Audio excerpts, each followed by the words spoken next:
Hey, big X, big stepper. Cut off my bitch, she was being too extra. I saw my line screaming how they gon' stretch, but they stay in their place cause this shit'll get hit. My bodies we drop at the better they dress. I be quick to throw hands, but we stay with them whistles. Blocks, cage, yeah, we with the X. Think I was like 6 when they said I was fresh. Been chillin' and shit, but they know I'm a stepper. 600 block, yeah, you know I'm a ripper. They crossing that line, I've been waiting to stretch. Send them to God if he play with my niggas. Taliban gang, yeah, you know that we rip. We been getting them bricks by the hell like Tetris. Big booty bitch, get my head in the list. Ironic, I think that her name was Alexis. Slamming them peas on the table like Rex. Yo, ho wanna fuck her, she like how I'm dressed. She said when I smell and I shine, it's the best. She be on my dick when I ice on my neck. Ladies and gentlemen, it's the greatest YouTuber of all time.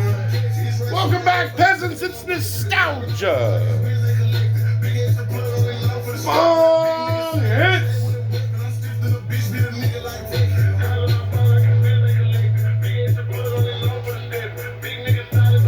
Woo!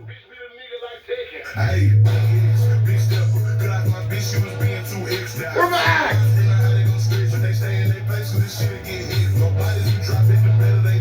Woo! Back with another one.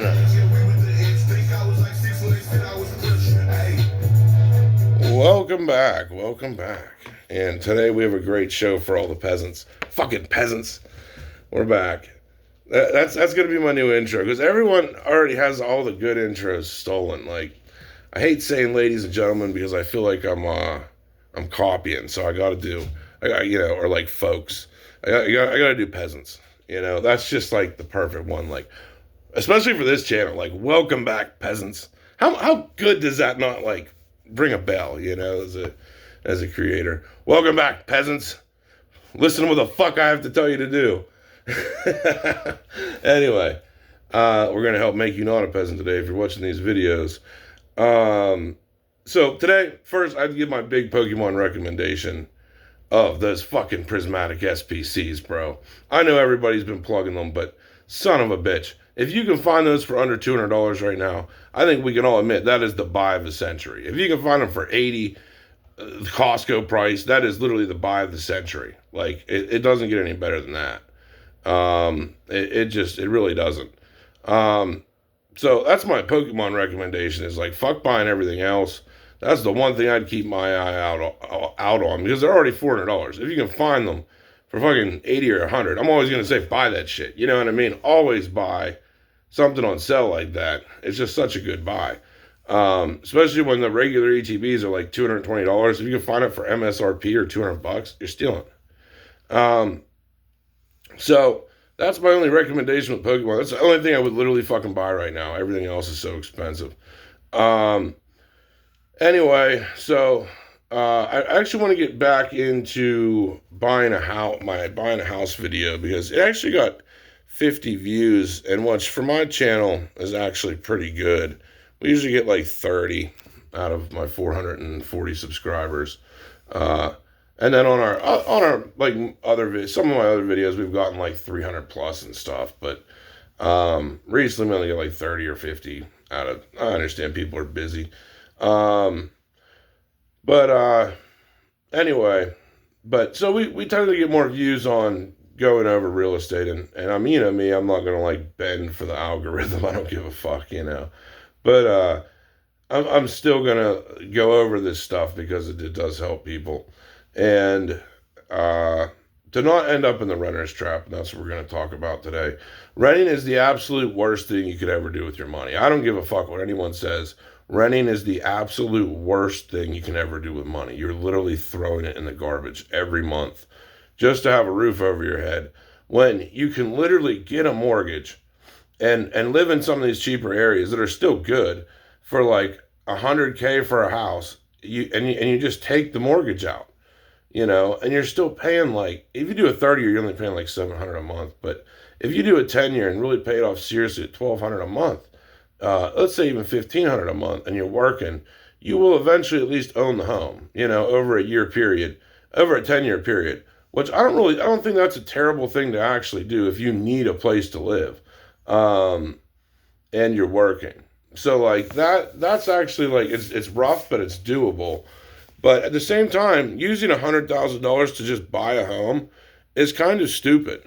Like, because you could have the money invested and you can borrow that money for 10 years. And, I think over the next 10 years, regardless, gold and silver will be way more expensive. And I think Pokemon will probably be more expensive too.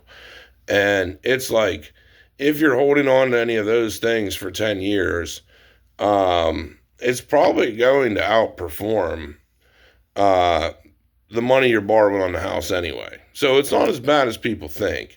And then, even if you're paying 6%, and what's paying 6% on money fucking sucks. It should be 3%. But even if you're doing that, it's not that bad. And at least eventually you own the home, and you do have a home under your belt that people say they go up 6% a year, 4 to 6% a year, which almost really, it cancels out your, it really can't, it truly does. It cancels out your money you're actually paying anyway. So like if you're paying 6% interest even, your home's still going up 4 to 5% a year. And now, I don't agree with that assessment. That's just what people claim. I guess all livable homes will go up more and more each year, slightly, but it really just depends on the area. Certain areas explode and become worth way more money overnight.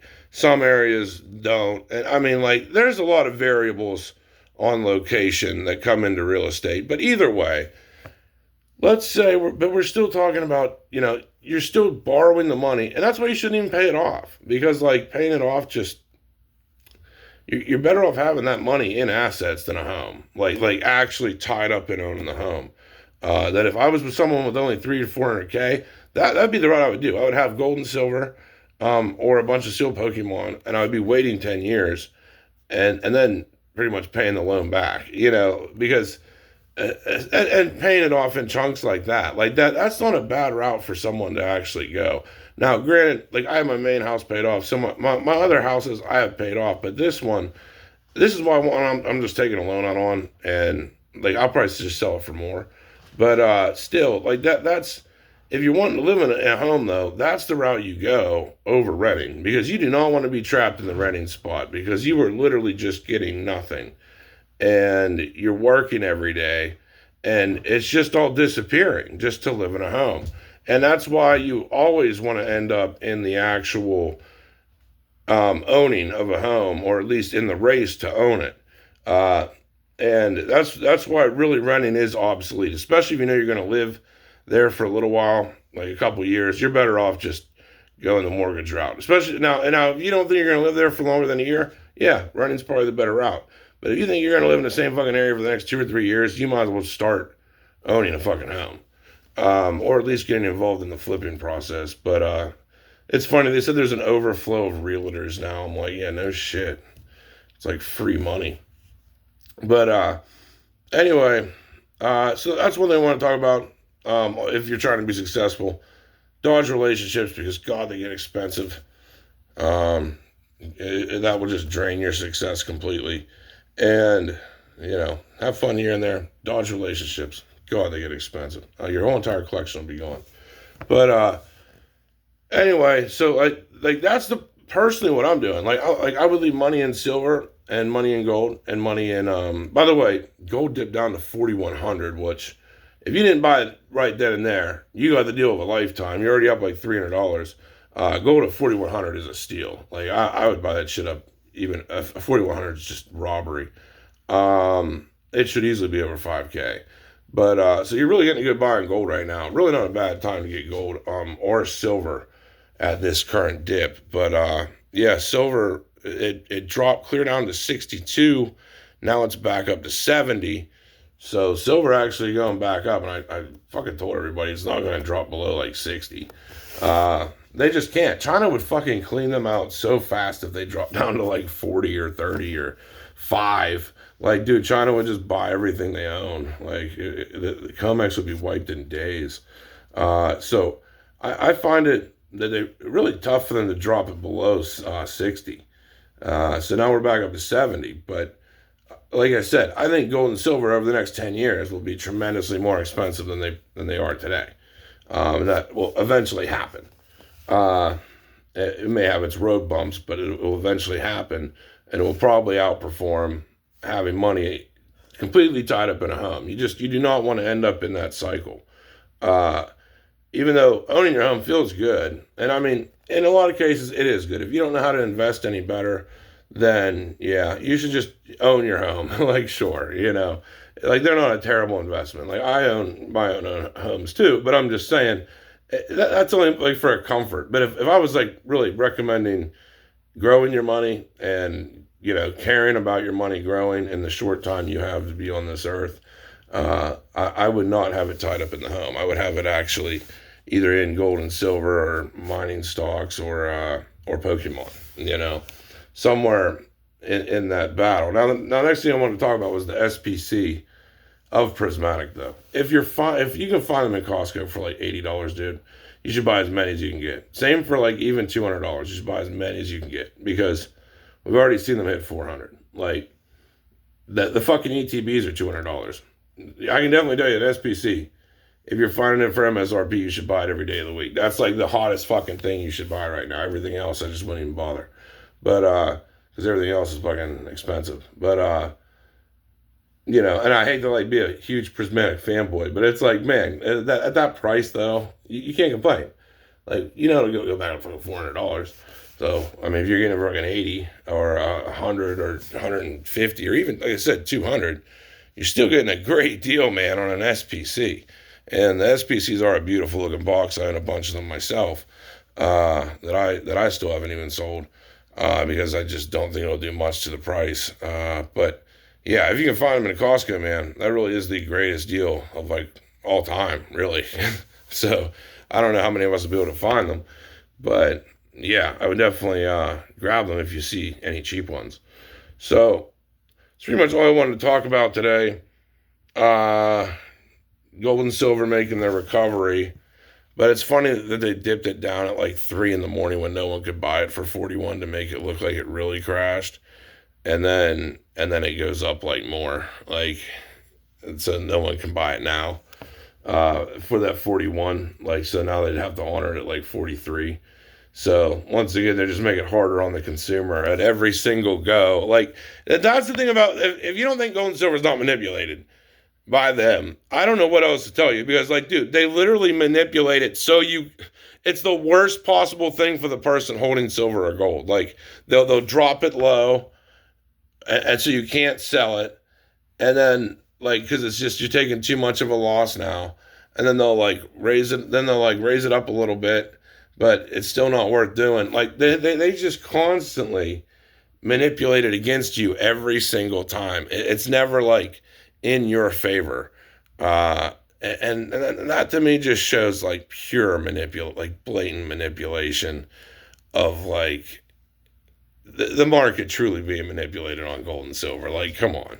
I don't even know how people don't see that as like anything that has happened over the past month is manipulation. Like, if money was stable, gold and silver shouldn't even do this, like fluctuate like crazy. Like, gold should still be a certain price all the time, and silver should be a certain price all the time. And it's just, it shouldn't even be able to fluctuate, but it does. And eventually, gold and silver will break free of the paper price, and it will just be like an urban legend trying to buy it, where gold, will be like just completely broken from the system at, who knows, 10,000, 20,000, 30,000 an ounce. It seems like we're going that way. But anyway, hope you guys enjoyed this one. But don't end up as a permanent renter, man, because like I said, that really is like throwing money just completely away. And I want to make that very clear that debt's not that bad. As long as you have an actual game plan to pay it back and can make your monthly payments. So stuff like that, like I said, isn't the worst. If you need to own and live in a home, that's pretty much the best route to go. Because like I said, renting, you're just getting destroyed. So anyway, I hope you guys enjoy this one. Grab those prismatic SPCs. We're out.